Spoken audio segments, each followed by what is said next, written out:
nó chọn đó mà uniform là khuy được đâu là của một đi uniform là mà chỉ lại cái giá trị cái lỗ đây mà hiểu tu là sẽ là nhẹ này là cái tu là sẽ là nhẹ này nó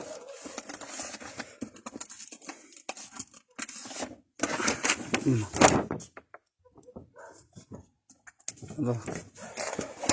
nó dễ rồi lưu trái bông bột ra nó ôm này xỉu thế là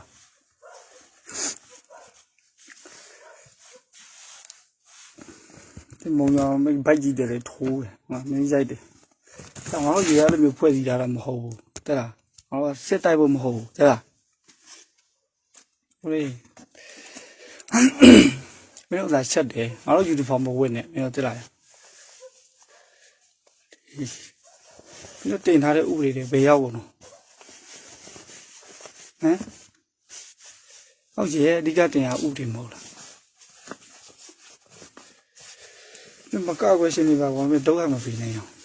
dạ mà bữa mẹ bây giờ đi xem mà ra chẳng phải phiếu khoản này lúc bây giờ mình bồi mà hộp thế nào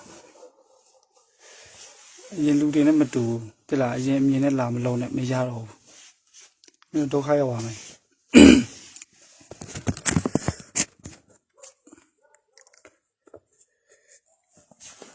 nó đâu gì mấy luôn cái gì thì cái gì này mà sao nó là ô xích tụ là nó vào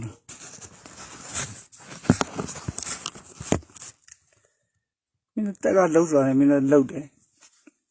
thì cái phim mình nó còn tất cả thom là mình mấy lại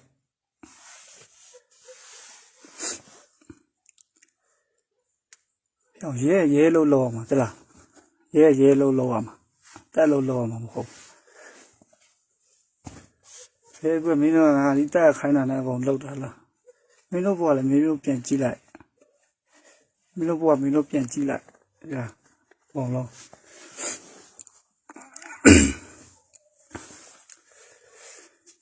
bây giờ mình đi bữa mà này đi phía xuống đi phía dưới đi uniform tay khá lâu mà xí đấy đi uniform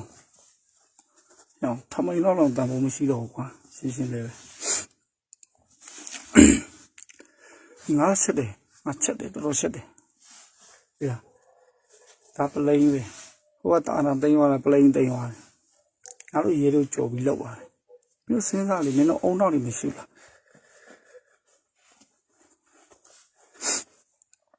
nhau dưới có quầy tôi ngã rồi thì sắp bị mang về nó dưới có quầy đi mà lại ngã rồi xí mấy mất tầm nào cũng chết đấy hay là mấy mất tầm nào cũng chết đấy anh ngã rồi thì cái gì đó ra hoa play tay hoa anh mình nó bảo phiếu nó dễ đi bảo phiếu mấy hoa phô thôi lý lâu mà lại u đi cứ u đi số môn này luôn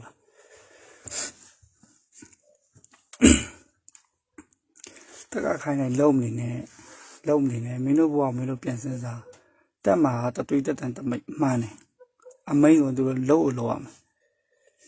เขาเย่มาอุบริสิอุบริไม่sinh raแต่ชาsinh raอุบริเนี่ยညီတော့အမိတ်ပဲငါတို့လှုပ်ဆောင်တယ်နော်ဥပဒေနဲ့ညီတော့ပေးတဲ့အမိတ်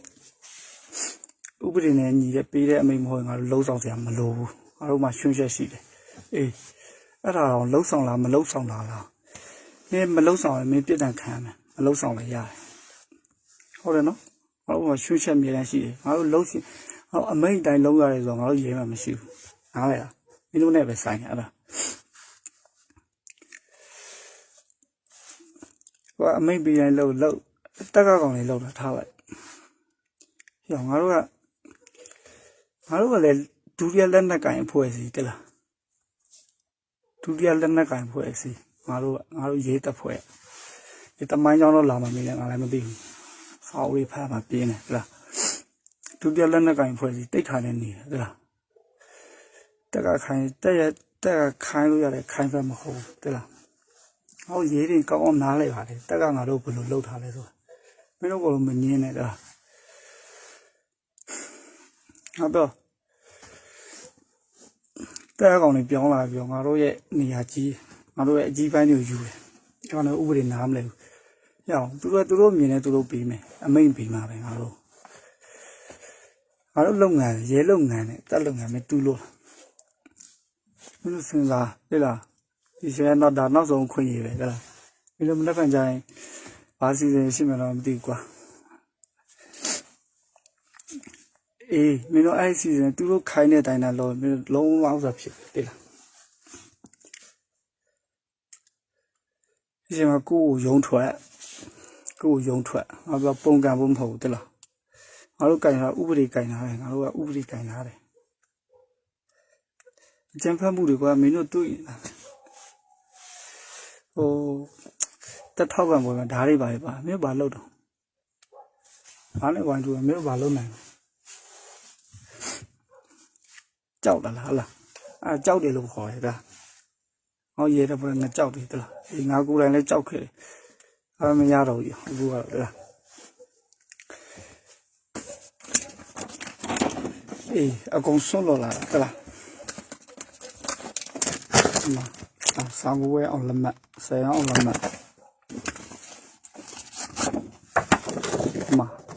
တကူတော့ဘွယ်လက်မရှာကြည့်ဥပဒေဝဲ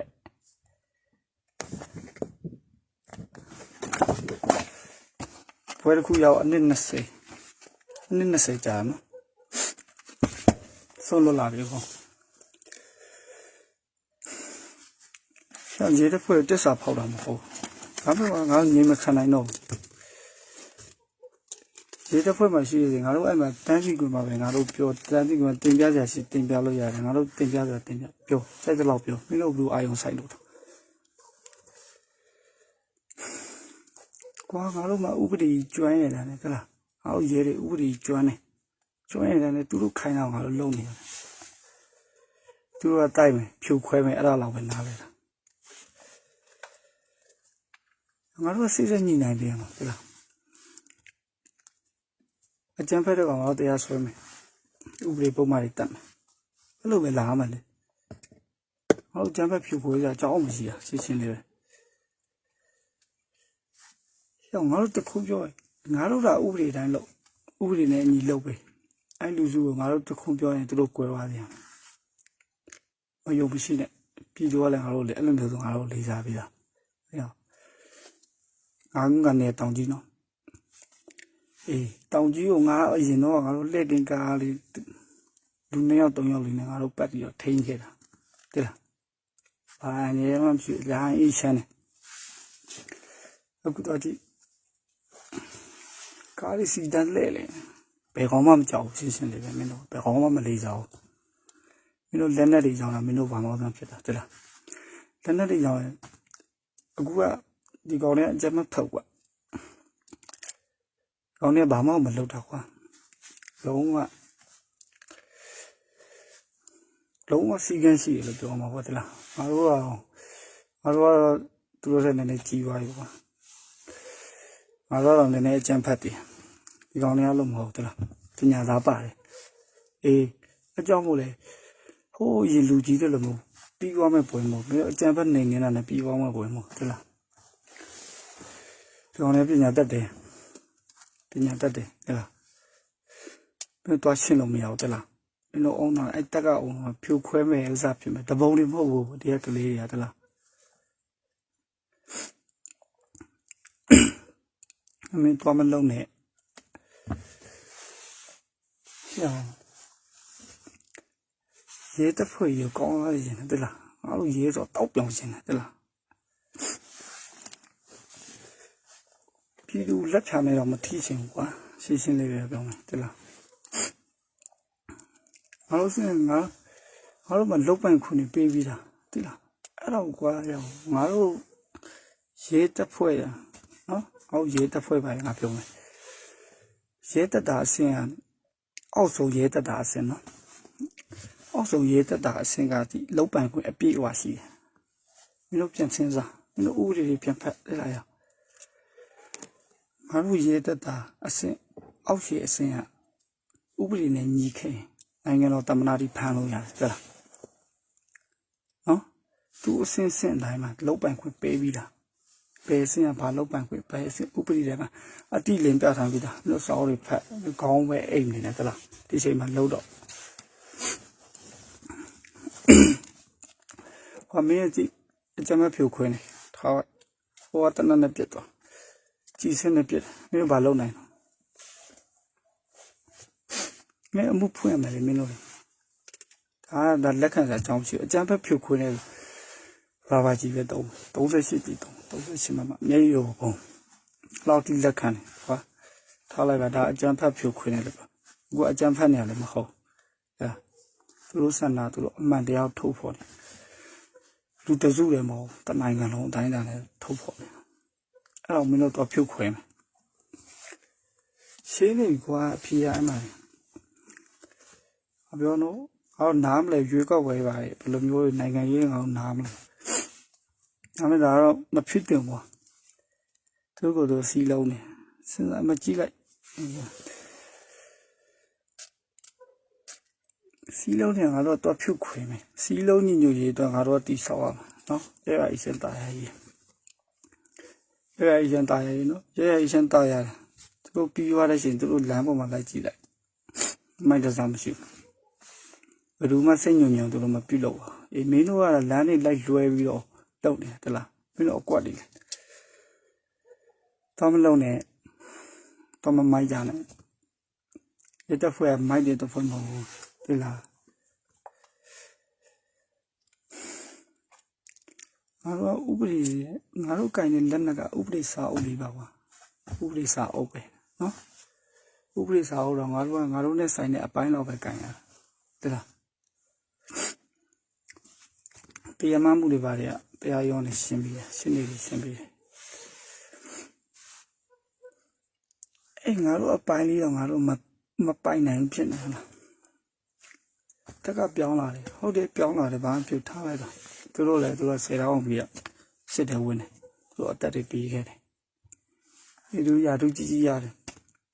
မနာလို့မဖြစ်ဘူးဒါပေမဲ့သူတို့ခိုင်းတဲ့အတိုင်းလုပ်ဖို့မလိုသူတို့ခိုင်းတာဒါကသူတို့ပါဇက်ကပြောတဲ့ဟာအမိတ်မဟုတ်မင်းတို့သူတို့ပါဇက်ပြောတဲ့ဟာဆိုစပက်လိုက်လုံးကွာငါတို့ရဲ့ခေါင်းဆောင်ငါတို့ရဲ့ခေါင်းပေါင်းတွေကလိုက်လုံးနေငါတို့ကသိပြီပေါ့ငါတို့သိပြီပေါ့ဟောရဲစစ်တယ်စဉ်းစားတယ်ငါတို့ကဥပဒေကြီးဒါဥပဒေသူပြီးလိုက်တဲ့အမေကဥပဒေနဲ့ညီလားမညီလားမညီငါတို့မလို့ရှင်းတယ်ဒီကွာမင်းကပြောမင်းညီမကိုမင်းရိုက်လိုက်တော့မင်းရိုက်မှာလားအရှင်းလေးပဲငါစဉ်းစားမင်းစဉ်းစားဟောအကုန်လုံးညီမဖြုတ်ဆိုမရှိဘူးတလားဟောရေးတစ်ဖွဲ့အကုန်လုံးညီဟောစစ်တပ်ကိုပြန်ပစ်ဖို့လည်းပြောမို့အေးစစ်တပ်ဆိုတာလေစစ်တပ်ကိုပုံကန်တာပဲမို့စစ်တပ်ဆိုတာရှိမှရဟုတ်တယ်မှန်တယ်နိုင်ငံရေးဆုတ်ချအာဏာအပြင်စည်းပဲမင်းတို့စဉ်းစားတော့ပြအခုအာဏာသိမ်းနေတယ်မင်းတို့မျိုးကွာမင်းတို့အတာဝန်ကြားတဲ့အတီးတီးမျိုးမှာမင်းတို့မထိန်နိုင်နေတာရှိလို့လားစူပူတောင်းကျမ်းနေတာရှိလို့လားစူပူတောင်းကျမ်းမှုမရှိဘဲနဲ့အာဏာသိမ်းသွားတယ်ငါတို့ဆိုရတာ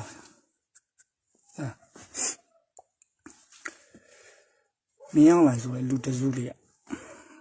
နော်အကြီးကဲကာရှောက်မင်းအောင်လိုက်ဆိုလူတစုကငါတို့ဆိုခါသွားတယ်ကျန်တဲ့လူတွေသူ့အောက်ကလူတွေလည်းစစ်တပ်ဆိုတော့ဟောပါငါတို့ရေတော့ငါတို့တော်တော်ဆိုးနေအနေဆိုင်တော်တော်ကြက်နေအခုဒီလိုမျိုးလိုက်လွှန်းလိုက်လို့အကျိုးဆက်တွေအများကြီးခံစားမှာမတတ်နိုင်လောက်မှာစစ်တပ်တချို့လူတွေလည်းရှိမှာပဲမချင်တဲ့လူဟုတ်တယ်အောက်ရှိမှာကငါတို့ရခိုင်မှာငါတို့ကြားခဲ့တယ်စစ်တိုက်ခဲ့တယ်စစ်တပ်တွေနဲ့တွဲပြီးတော့ဖြစ်ခဲ့တယ်အောက်ခြေဝင်လာတော့အားဆိုးတာသူတို့ငါတို့ထပ်ပို့ဆိုးခဲ့တည်တယ်သူတို့လည်းမချင်တဲ့ဦးနေမှာပဲတန်ရောစင်ရှိတက်မတော်တန်ရောစင်ရှိရွာလဲပါအခုငါလည်းရဲတဲ့ဖွဲ့တန်ရောစင်ရှိငါလုံးဝငါမထွက်ရှင်အသစ္စာမဖောက်ချင်ဒါမှဒါလည်းသစ္စာဖောက်တာမဟုတ်ပါဘူးငါမခံနိုင်လို့ငါပြောပြအခုချိန်မှာငါတို့ပင်ပန်းနေပြီတော်တော်ပင်ပန်းနေပြီဟုတ်တယ်အခုရေခင်းစားအာနာသိန်းတဲ့ငါတို့တွေစာပြီးပင်ပန်းတာ မင်းတို့တွေတကောင်မှငါတို့ရဲတပ်ဖွဲ့တွေကတော့အိမ်မပြန်ရအောင်ဆိုတော့ငါတီးအေးပြီးအကုန်လုံးငါတို့ပဲလုံချုံရေးချတယ်ငါတို့အောက်ခြေတပ်ဖွဲ့ဝင်နေလုံချုံရေးချမင်းတို့ထမင်းလာမကြည့်ရေးလာမတိုက်မင်းတို့ပြတ်ထားတာအနေကိုတန်နေကနေညဆိုလည်းပတ်ပြီးတော့မောင်းနေတာအဲ့ဒီပြန်ဟိုကြားတော့ငါတို့လည်းစိတ်တိုးလာဟုတ်တယ်အမဘလို့ဖြစ်လို့ဆိုအချိန်မှာအခုကမုံရွာမှာဖြစ်သွားလဲအဲ့ပုံစံလားမသိပါဘူးစိတ်တိုးပြီးကြားတော့စိတ်တိုးပြီးအိမ်မပြန်ရတာတွေပါထမင်းငက်တာတွေအိမ်မဝါတာတွေပြည်သူပဲမဲတာတိတ်မဲတာရိုက်ကြတာမှာဒီမင်းတို့လည်းအဲ့လိုမဖြစ်စင်နဲ့ကြက်ကူးကြံခဲ့တဲ့လူတွေလားငါတို့ရဲတဲ့ဖွဲ့အလုံးဝအဖတ်စေလို့မရပဲဖြစ်သွားကွာငါတို့ရဲတဲ့ဖွဲ့ရှင်းရှိပြီလားအမိမနာကငါတို့ပေးမဲ့ပြည့်တန်ရှိပြီလားအခုငါယုံတော့ငါဘာမိတ်ပဲငါမလုံးအပြည့်တန်ခံမယ်အေးအဲ့ဒါဘောကထွက်လာမင်းတို့လည်းအဲ့လိုလုံးလို့နေရတာပဲဟုတ်တယ်မလားနောက်ပြီးမှကွာဘာဖြစ်တယ်ညာဖြစ်တယ်ငါတို့အမိန်ရလောက်ရတာပါငါတို့ဒီကေတန်းမလောက်ချင်ဘူးလာမပြောနဲ့ဒီလားမင်းလောက်ပြီးသွားတော့လာမပြောနဲ့ရဟောရက်ဆက်မှာမဟုတ်ဘူးဒီလားအထားလိုက်တော့ပြည်သူရဲ့အကျိုးစီးပွားတွေပါတယ်ငါမပြောဘူးအကြီးကျယ်တွေငါရှောက်မပြောဘူးဒီလားငါတို့ဥပဒေတိုင်းလုပ်ပြီးဥပဒေနဲ့အညီငါတို့ရဲလုပ်ရမယ်ဟုတ်တယ်နော်ရဲလုပ်ရမယ်ရဲလုပ်ပါတယ်စဉ်းစားစစ်တိုက်ဖို့လား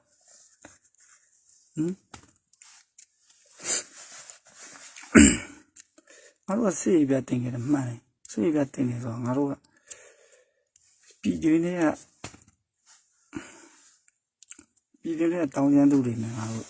ထိတ်တိုက်တွေ့တဲ့ချိန်တိုင်းအဲ့ဒီတော့ငါတို့ကစေးပြတွေပါလေ့ကျင့်ခဲ့တာပဲရှိတယ်ပြည်သူနိုင်ကျင့်ဖို့မဟုတ်ပြောင်းဒီလားအကျန်းဖတ်နေရလည်းမဟုတ်ဒီလားလာလေနောက်နေဦးတနေ့ရှိသေးတယ်ဟောရေတော့ဖဝတ်စုံနဲ့ဝက်ပြီးတော့ရိုက်ကြတယ်နှက်ကြတယ်ဒီလားခွာလေးနဲ့ပြစ်ကြတယ်အဲ့တရားဆွဲရမှာလေရဲရောင်ဆောင်မှုလေ190လား190ငါလည်းမသိတော့ဘူးကွာ190တခု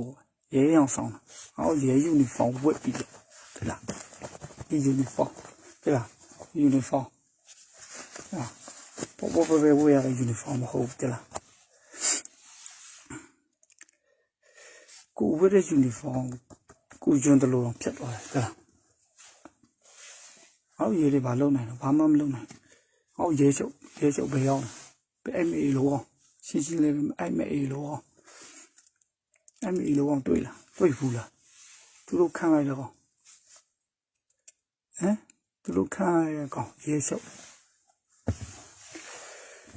ရောချီးလေးလည်းငါတို့ပြောငါတို့ရဲစစ်3ပွင့်ရရဲချုပ်တက်လို့ရတယ်နားလဲလား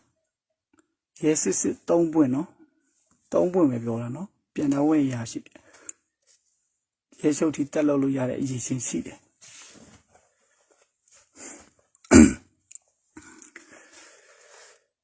အခုသူဘယ်ရောက်လဲသူပေးရင်မိတ်ပေးမယ်အကောင့်လေးရှာမင်းတို့စစ်တက်ခိုင်းရလောက်လိုက်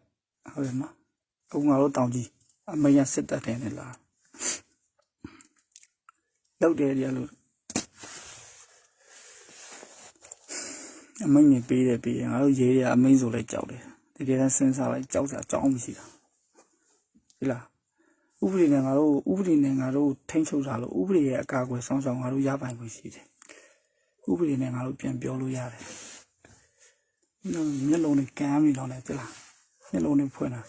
ဆန္ဒပြတဲ့လူတွေပညာတတ်တဲ့လူတွေရှိပဲကိုယ်ကလည်းပညာတောင်းအောင်ရှင်ရောက်နေပြီငါယူရဆန်ပြီးတုံးနဲ့ပတ်ရန်နေလို့များတော့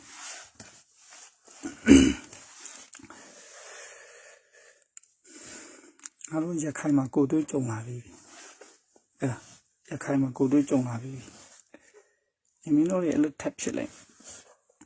ဟောရတဲ့ဖွဲ့လုံးဝအဖက်စေလို့မရဘူးတလားရွာထဲတော့တွားလို့မရတဲ့အစီရောက်သွားမယ်တလားအခုတော့ဖြစ်နေပါဟိုတမင်းညချစ်နိုင်ခွဲခိုးပြန်ခိုးပြန်ငါရုံးနဲ့ခိုးပြန်တန်းစီပြအော်ကြီးခဲ့တဲ့ရက်ွက်ပဲနော်တလားငါကြီးပြင်းခဲ့တဲ့ရက်ွက် အဲ့ရက်ကွက်ထရောက်တော့အမှရက်ကွက်ကင်းနေတွေ့တယ်နောက်တားစစ်တယ်ငါယူနီဖောင်းနဲ့ပြန်လာယူနီဖောင်းနဲ့ပြန်လာတယ်နော်နောက်စစ်တယ်မေးတွေ့လားတခုစစ်သူအဲ့မှဒီမှာကြည့်နေတယ်လို့ပါနေပါလိုက်တယ်လားဟောမေးတယ်ငါဖုန်းလေးပါတော့တင်သွားတယ်လားအမှနောက်ဆိုတော့ငါအဖိုးလေးပါလေငါဖုန်းဆက်ပြီးတော့ပြောခိုင်းရတယ်ငါ့ကိုသိရင်နော်မသိမဟုတ်ငါဒီအဲ့ရက်ကွက်လေးမှာငါကြည့်ရအဲ့လိုမျိုးစစ်ခံရတယ်တဲ့လားဟောရဲလို့မယုံတော့ဘူးပြည်သူတွေကမယုံတော့ဒီဒါမဲ့တစ်ခုကောင်းလာတာသူကဘာမှတော့မလုပ်ဟာစမ်းကြည့်ရောကွာငါလည်းတွေးလို့စမ်းကြည့်ရောပြန်ဖြဲမမထန်ထန်ပြောတော့ကွာဒီလိုမျိုးကြောက်ပြီးတော့တနာမခံနေဘူးလှုပ်ရှင်တာလှုပ်သွားဆိုပြီးတော့ငါလည်းပြောကြည့်တယ်သူတို့စမ်းကြည့်တယ်သူတို့အရှင်နေဘယ်လိုလဲဆိုကောင်းတယ်လုံးဝတစ်စက်လက်ဖြာနေတစ်စက်မှမထီပါဘူးရစ်တာတော့ရစ်တာပေါ့ကွာညပိုင်းဆိုတော့တောက်ထားတဲ့လူတွေပိုင်းပါလို့ရစ်တာအေးအဲ့တဘောပဲရှိတယ်ဒီလက်ဖြာနေမထီတယ်နော်ငါပြောနောက်တစ်ခါဆိုတော့ငါလည်းမသိတော့ဘူးကွာအေးနော်မင်းဒီယူနီဖောင်းတဲ့လားမင်းရဲမမိုက်တော့နဲ့မင်းမျက်လုံးဖွင့်ကြတော့တဲ့လားမျိုးပြရလက်နဲ့အကုန်ချခဲ့လိုက်တော့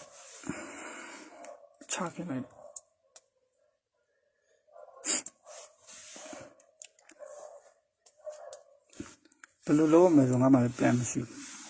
ငါလည်းမလုပ်နိုင်အကြောင်းငါတို့ရေတပ်ဖွဲ့ရေရှိတဲ့လူတွေအများကြီးပါထွက်လာကြပါမင်းတို့တွေထွက်လာကြအကုန်လုံးရိုင်းငိမ့်နေတော့ねဟုတ်လားမင်းတို့ရေတွေပြောနေခွဲထွက်ရှင်နေလားကိုယ်ပိုင်ဖွဲ့စီဖြစ်ရှင်တီးတန်းဖွဲ့စီရဲဆိုတာဘလူးလောက်မှမဖြစ်စေချင်လှုပ်လေရှင်းလေးမလှုပ်ကနေတော့ဖြစ်မလားဟုတ်လားမင်းတို့ရဲ့တားလောက်ရွယ်လောက်မင်းတို့ဖက်နဲ့ပေါက်တာမင်းတို့ခံခဲ့ဘူးတယ်မလားမင်းတို့တောက်တစ်ခေါက်နဲ့ထွက်လာတာလေရုံခန်းနဲ့တောက်တစ်ခေါက်နဲ့ဟမ်မင်းတို့တားလောက်ရွယ်လောက်ကလာတော့မှလာတယ်ထွက်လာတယ်ဆိုမင်းတနိုင်လောက်တည်းကြိုဆောင်းခဲ့ရတယ်ဘောရတယ်မင်းမှတ်မိတယ်လားမင်းသမင်ငတ်ခံပြီးဆောင်းခဲ့ရတယ်ဘောဟိုကမင်းတို့စောက်ဖက်တော့လောက်ပါအဲ့လိုမျိုးဘောမင်းတို့ကြည်နေမှာ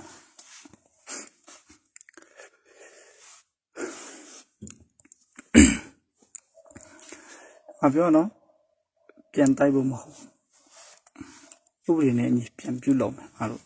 သူတို့ရဲ့လုံးရက်တွေငါတို့ပြန်စဉ်းစားမယ်အခုယူကောက်ပွဲမှာဘာတွေမှားသွားလဲငါတို့ပြန်ကြည့်ပြင်မယ်ငါတို့ဖြေရှင်းမယ်ဟုတ်တယ်နော်အမှုတွေဘာတွေလိုက်တာငါတို့ရေးတွေလောက်တယ်ငါတို့ရှားမယ်အပြစ်ဆက်ရှားမယ်ဘယ်လိုဖြစ်သွားလဲဘာညာCIDC ရဲ့စတုံးလို့ရှိတယ်အမြင့်ဆုံးလို့ပြောထားတယ်အဲ့ဖွဲ့လီးလုံးနေလား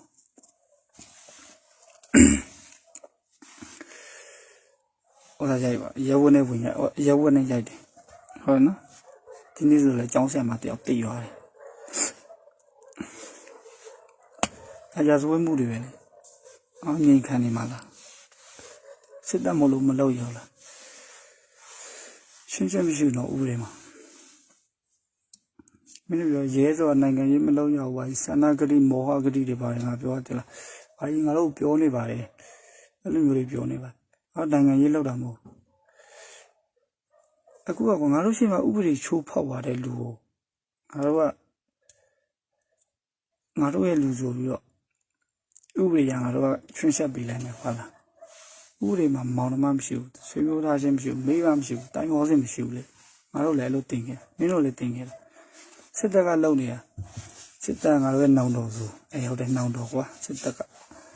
ငါတို့ရဲ့နောင်တော်ဆိုရင်ငါတို့ကမျက်ကွက်ပြူလာရမှာလားအဲ့ဒါတရားလား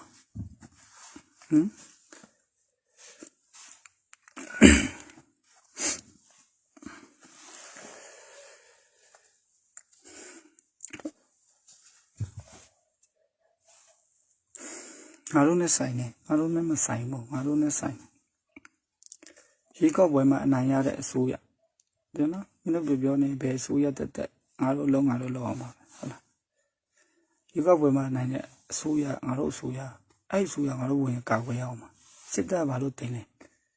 ငါတို့အဖြေရှာမယ်ငါတို့အစိုးရလေ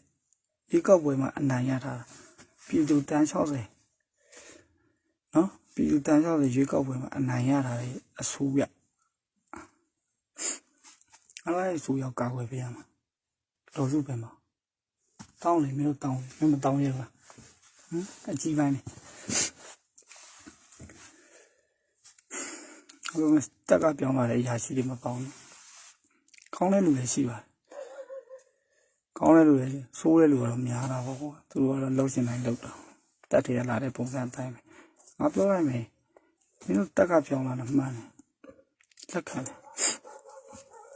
မင်းတို့အုပ်ချုပ်မှုကမင်းတို့အုပ်ချုပ်မှုပိုင်းမှာမင်းတို့ဒါတော့တာလက်ခံတယ်ဒါပေမဲ့ရောမရအောင်ရောမလို့ချင်းငါတို့ကဥပဒေနဲ့အညီတော်တဲ့အဖွဲ့အစည်းဥပဒေအတိုင်းလုပ်တယ်ငါတို့ဇေယျအတိုင်းမင်းတို့နေပြီဟိအောင်ငါတို့ဖွဲ့ရညီခိန်အကောင့်တွေဆိုဥစ္စာဖြစ်ပြီလားငါတို့ချုပ်ထားလို့ရတယ်ဥပဒေနိုင်ငံတွေအကုန်လုံးမှာဘယ်နိုင်ငံကြည့်ကြည့်ဥပဒေနဲ့ချုပ်ထားတာငါတို့အဲ့ဒါကိုကင်လာတာတို့တွေနားလိုက်လားပြောရင်ဒေါသထွက်တာပဲပေါ့အေးဆဲရင်လည်းဆဲတလားဖမ်းရင်လည်းဖမ်းသွားတလားဖြစ်ချင်တာဖြစ်တော့ရအောင်ကြီးမကြောက်ဘူးတလားပြေးဆိုလည်းပြေးနေပါပဲအဖမ်းတော့မခံဘူးတလားဘူးရည်ဆန္ဒထွက်ပြတယ်ဘာမှကြုံမထူအောင်နှမျိုးကိုကောင်းလေလားတရားမှထွက်မလာရဲ့ကြောက်တယ်စောက်ကြောက်တယ်ငါလည်းမထွက်ရဘူးငါလည်းကြောင်ငါလည်းလိုက်ပဲလွှင့်ရတယ်တလားငါလည်းကြောက်တယ်အော်ရေဖွဲ့ပြည်သူနဲ့ပူပေါင်းပြီးတော့ပြလို့မရဘူးပြလို့အဆင်မပြေဘူးမှန်တယ်မင်းတို့ပြောနေဘယ်ပြည်သူကလည်းငါတို့တက်တက်လုံးကြွေးရမှာမဟုတ်သူတို့နဲ့ဆန္ဒပြလို့နော်ဘယ်ပြည်သူမှငါတို့စဉ်းစားလိုက်ငါတို့ရက်တည်နေဘယ်လိုရက်တည်နေငါတို့ပြည်သူကကိုစောင်းချောက်ခဲ့တဲ့တပ်ဖွဲ့ငါတို့ပြည်သူအားကိုးရမှာလားပြည်သူကငါတို့အားကိုးရမှာစဉ်းစားလေအဲ့စကားစောက်တုံကြတဲ့ကောင်ပြောတာသိလားပြောလိုက်တယ်ရင်တော့လည်းဖြစ်ခဲ့ပါတယ်ဒီတိုင်းပြီးသွားမှာမပြီးဘူးရင်တော့လူနဲ့အခုကလေးတွေနဲ့မတူဘူးဟဲ့လားခိကတာအတူတက်နေပြီဘာလဲကုန်းတော့မလားအဲ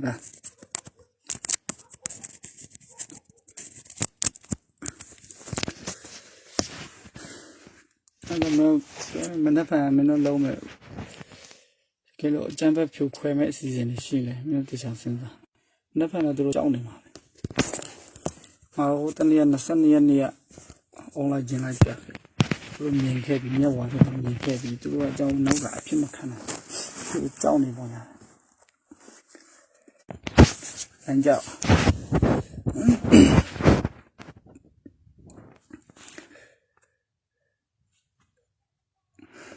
မနေ့ကမင်းတို့မဖြစ်ဖြစ်နေနေတာတားမှာပဲ။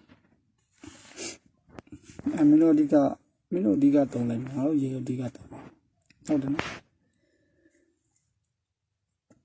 မင်းတို့ရှိမှမင်းတို့အကျန်းဖက်တာမြင်ရှင်လာကွာလူတွေတွေ့ရင်လည်းနေရတယ်မင်းတို့ရိုက်လာရေးတာမင်းတို့မြင်ရှင်မင်းတို့သားစီလို့ရတယ်ငါတို့ရေတက်ဖို့အချိန်မီရေးတယ်အချိန်မီရေးဒီချိန်မှာငါတို့ရေတက်ဖို့သူတို့ဖက်မှာပိုင်သူတို့ဘာလုပ်လို့မရဘူးငါတို့ပြန်တောင်းဆိုမှာငါတို့ရေကုတ်ကိုငါတို့ဥပဒေနဲ့ညီပြန်လုပ်ခိုင်းနိုင်တယ်ဟုတ်တယ်နော်ပြည်သူရဲ့ဆန္ဒကိုဖြစ်စီဒါပြလေးလေးဖြစ်သွားလုံးဝပြည်တယ်ပါပဲဒီပေါက်ဝယ်တော့ထားလိုက်ပါပြန်လုပ်ပြီပြန်လုပ်တာလို့ငါလည်းမပြောတတ်ဘူးကွာဒါပေမဲ့ပြန်လုပ်လိုက်ရင်လည်းရတယ်ဟုတ်တယ်အခုချိန်မှာပြန်လုပ်လိုက်ပြည်သူကအဆင်တက်တယ်ဟုတ်လားဒီရှင်နေငါတို့ကောင်းကောင်းသုံးချလို့ရတယ်ကောင်းကောင်းကင်တွေ့သွားလို့ရတယ်ဒီရှင်နေတွေကိုတနေ့တစ်ချက်မဖောက်ဝင်နဲ့တနေ့တစ်ချက်မဖောက်ဝင်နဲ့ကင်တွေ့နိုင်တယ်အော်ရေဖို့အဲ့လိုမျိုးရေရှိတဲ့လူတွေအများကြီးပဲရှိတယ်အများကြီးရှိတယ်နော်ဒီလားဒီပတ်စံကျလွတ်ချနေနဲ့ရာ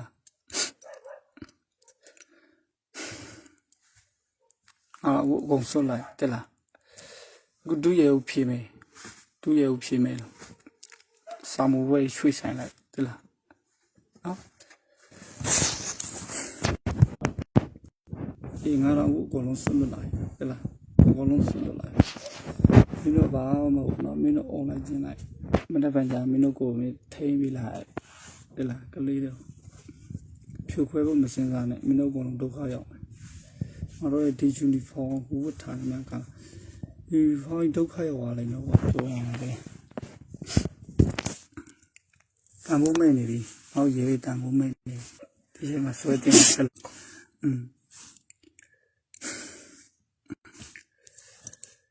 ဘောကြစကားရလဲလိုက်ရလဲခုမှလွန်ကိုတိတ်ပြီးမပြောတတ်တော့ဒီပြောတာစကားတွေတော့အများကြီးပဲစာရင်လည်းအချိန်မရှိတော့သလားစစ်တက်လဲတုံးလာလက်သားတွေကလိုင်းပိတ်တော့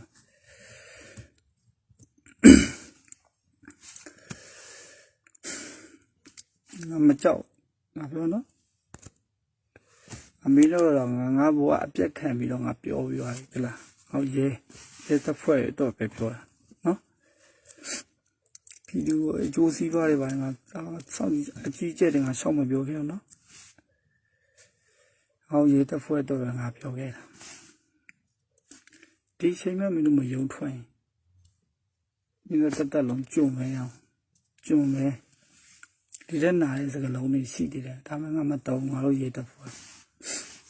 ရဲတစ်ဖွဲ့မင်းတို့တော့ပို့ရှိတယ်တိလား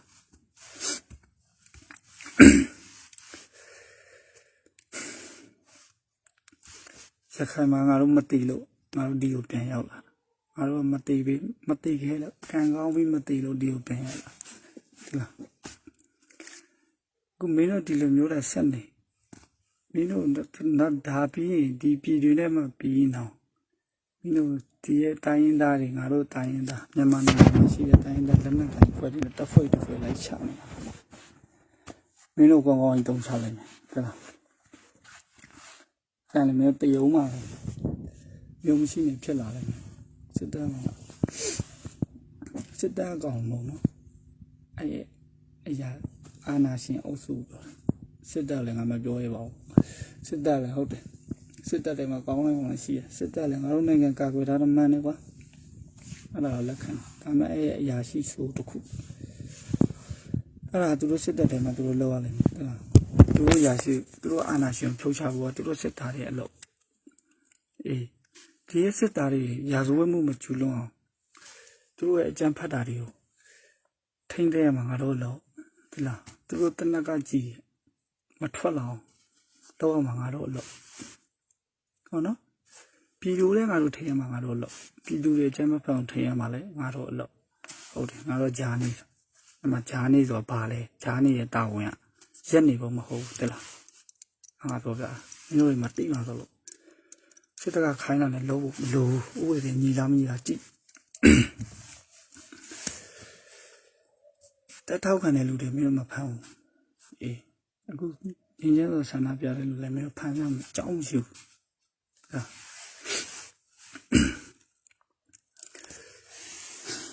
စဉ်းစားပါနောက်တော့ငါတို့ရဲ့အောက်မှာဒီရဲ့သူပြော generation Z ရေးတက်ဖွဲ့တယ်လာအောင်မှာအဲ့တော့သူတို့တော့ငါတို့လုပ်ပြီဟုတ်နော်သူတို့တော့နိုင်ငံကြီးအတွက်လုပ်ပြီနေတယ်ငါတို့လည်းသူတို့တော့ငါတို့လုပ်ပြီရေးတက်ဖွဲ့ရင်ငါတို့ပြုပြင်ပြောင်းလဲလိုက်ပြောင်းဒီယူနီဖောင်းဝင်လာလဲတောက်ပြောင်းနေကြတယ်လား